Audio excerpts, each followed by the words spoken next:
తులసిరెడ్డి గారు కానీ లేకపోతే చెంగల్రాయుడు గారు కానీ ఒక హోప్, ఒక ఆశాభావంతో ఉన్నారు. ఏది ఈసారి వచ్చిన టీం కొంచెం డీప్గానే చేస్తోంది, ఆల్రెడీ మొత్తం వాళ్ళకి విషయం తెలిసింది, ఎస్టాబ్లిష్మెంట్ దీంట్లో ఉన్నారు, ఇలా రకరకాలుగా వాళ్ళకున్న ఒపీనియన్తో ఉన్నారు, హోప్తో కూడా ఉన్నారు వాళ్ళిద్దరు. కానీ డెఫినెట్గా మనం కూడా నేను కూడా దానికి ఏమీ వ్యతిరేకంగా లేను. 33 రోజులైంది కాబట్టి they are investigating something deeply అనేది అనిపిస్తోంది.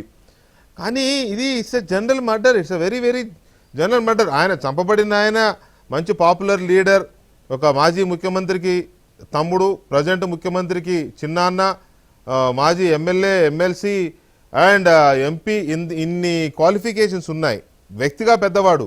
కానీ హత్య అది చాలా ఇదిగా జరిగిపోయింది. అలాంటి హత్యని ఛేదించడానికి ఇంత టైం పడుతుందా? నేను అందుకే ఎగ్జాంపుల్ చెప్పాను. దర్భంగాలో పేలుడు జరిగిన గంటల్లో ఇక్కడ హైదరాబాద్లో పట్టేశారు ఇద్దరిని ఎన్ఐఏ వాళ్ళు. అంతకంటే గొప్పదేం కాదు కదా ఇది. నాకు అది అక్కడ కొంచెం అనుమానంగా ఉంది. శ్రవణ్ కుమార్ గారు, మీ ఒపీనియన్ ఏంటి? వెంకటకృష్ణ గారు, మీకు పెద్దలు తులసిరెడ్డి గారికి, చెంగల్రాయుడు గారికి వెరీ గుడ్ ఈవినింగ్.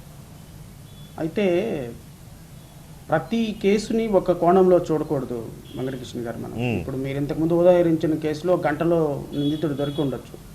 కొన్ని సందర్భాల్లో ఇన్వెస్టిగేషను అతి సామాన్యమైనటువంటి వ్యక్తి, అంటే కిషన్ బాయ్ అనేటువంటి కేసులో ఒక చిన్న పాప, 7 సంవత్సరాల పాపని మర్డర్ చేస్తే ఆ నిందితుడిని పట్టుకోలేక చివరికి సుప్రీంకోర్టులో నిందితుడు ఎవడో తెలియక కేసు 12 సంవత్సరాల తర్వాత ఎక్విటల్ అయిపోయింది.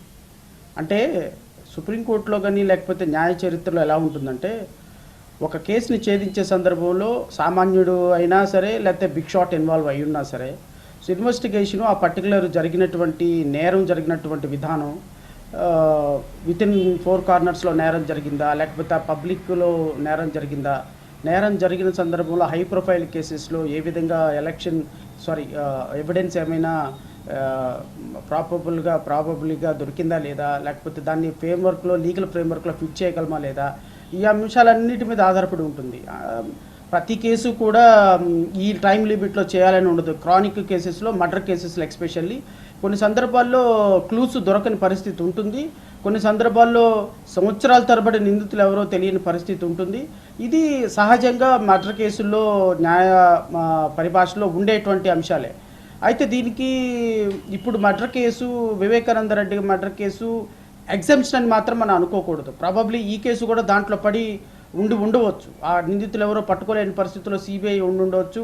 సిబిఐ సీరియస్గా వర్కౌట్ చేస్తుందా లేకపోతే ఇన్వెస్టిగేషన్ చేస్తుందా లేదా అనే అంశాల మీద మనం దాని మీద ఇప్పటికిప్పుడు స్టేట్మెంటు చేయలేము, చేయటం కూడా పద్ధతి కాదు. అయితే జరిగిన సీక్వెన్స్ ఆఫ్ ఇన్వెస్టిగేషన్ ఎట్లా ఉందనే దాని మీద మనం అనాలిసిస్ చేసుకోవచ్చు. ఎందుకంటే what ever the investigation had happened in the particular case is on record. కాబట్టి మనం దాన్ని సీక్వెన్స్ కింద ఇన్వెస్టిగేషన్ చేసుకోవచ్చు. కల్ప్రిట్స్ ఎవరు, కల్ప్రిట్స్ తెలిసి దాన్ని మ్యానిపులేట్ చేస్తున్నారా, సిబిఐ తెలిసి దాన్ని ఆపుతుందా అనే దాని మీద జోలికి మనం వెళ్ళొద్దు. That's will examine all these incident what had happened in the particular case. Venkatakrishna గారు, మీకు వివేకానంద రెడ్డి గారి హత్య జరిగిన తర్వాత హైకోర్టులో సిబిఐ ఎంక్వైరీ పిటిషన్ వేసిన తర్వాత సిబిఐ ఎంక్వైరీ ఆర్డర్ చేస్తూ హైకోర్టు ఇచ్చినటువంటి రాష్ట్ర అత్యున్నత న్యాయస్థానం ఇచ్చినటువంటి జడ్జిమెంట్లో వెంకటకృష్ణ గారు ఒక కీలకమైనటువంటి విషయం రాశారు.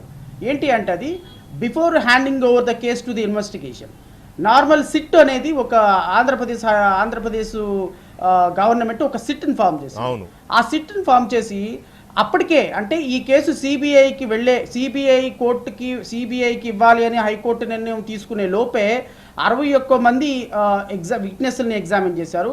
1461 మంది సస్పెక్టెడ్ యాంటిసిడెంట్స్ వెరిఫికేషన్ చేశారు. అంటే 1461 మంది విట్నెస్ని ఎగ్జామిన్ చేశారు. 62 మంది ప్రైమ్ అక్యూజ్డ్, సస్పెక్టెడ్ని, అక్యూజ్డ్ని ఎగ్జామిన్ చేశారు. ఆల్మోస్ట్ ఆల్ 1600 మందిని, 1550 మందిని అప్పటికే సిట్ పోలీసులు ఎగ్జామిన్ చేశారు. సిట్ పోలీసులు ఎగ్జామిన్ చేసింది ఈజ్ ఆన్ రికార్డ్. అయితే 1600 మంది, 1550 మందిని ఎగ్జామిన్ చేసిన దాంట్లో ఎంతమంది ఎవరైనా దొరికారా, సిట్ పోలీసులు ఏమైనా సిబిఐకి ఏమైనా క్లూస్ ఇచ్చారా అంటే 0. సిబిఐ హ్యాండ్ ఓవర్ చేసుకునే సందర్భానికి ఇన్వెస్టిగేషను నాకు తెలిసి 0 వాళ్ళ దగ్గరికి ఉన్న, అంటే సహజంగా ఒక కేసు సిబిఐ దగ్గరికి వెళ్ళేటప్పటికి అప్పటికే నార్మల్ పోలీసులు ఇన్వెస్టిగేషన్ చేసి ఉంటారు.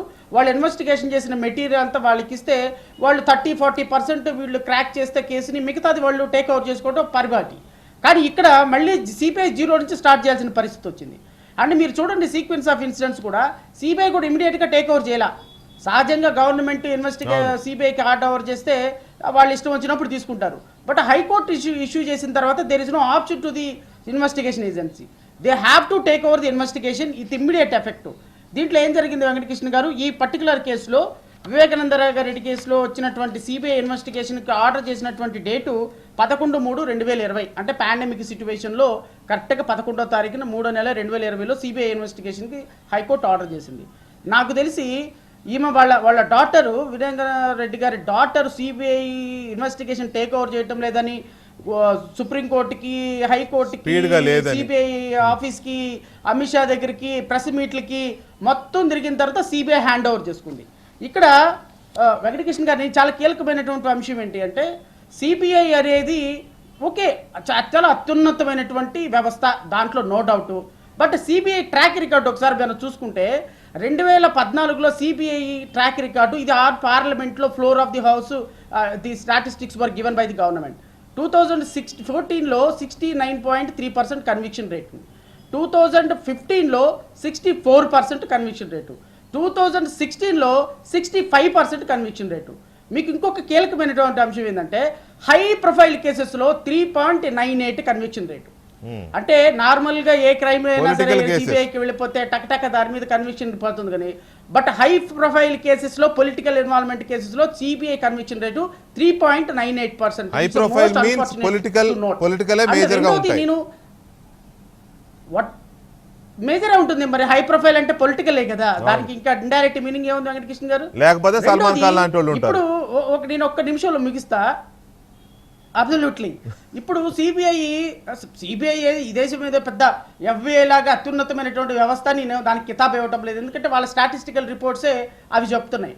రెండోది కీలకం ఏంటంటే భారతదేశ చరిత్రలో ఎప్పుడు లేని విధంగా సిబిఐ ఎప్పుడు బహుశా భారతదేశ చరిత్రలో సిబిఐ ఎప్పుడు కూడా ఇలాగ వ్యవహరించుండదు. సిబిఐ కాదు, నార్మల్ పోలీసులు కూడా వ్యవహరించుండదు. స్టేషన్ హౌస్ ఆఫీసరు మేము న్యాయమూర్తులుగా ఉన్నప్పుడు చెంగల్రెడ్డి గారికి తెలుసు బాగా, చెంగల్రాయుడు గారికి న్యాయమూర్తిగా ఉన్నప్పుడు కేసులు ట్రయల్ చేసేటప్పుడు ఏమవుతుందంటే అసలు ఏమి లేని కేసెస్లో కూడా ప్రాసిక్యూషన్ వాళ్ళు అక్యూజ్డ్తో కొల్యూడ్ అయిన కేసెస్లో కూడా అట్లీస్ట్ ఆన్ రికార్డ్ అయినా సరే ఏదో 4 క్వశ్చన్స్ అడగాలి కాబట్టి అడిగేసి వెళ్ళిపోతారు ప్రాసిక్యూషన్ వాళ్ళు.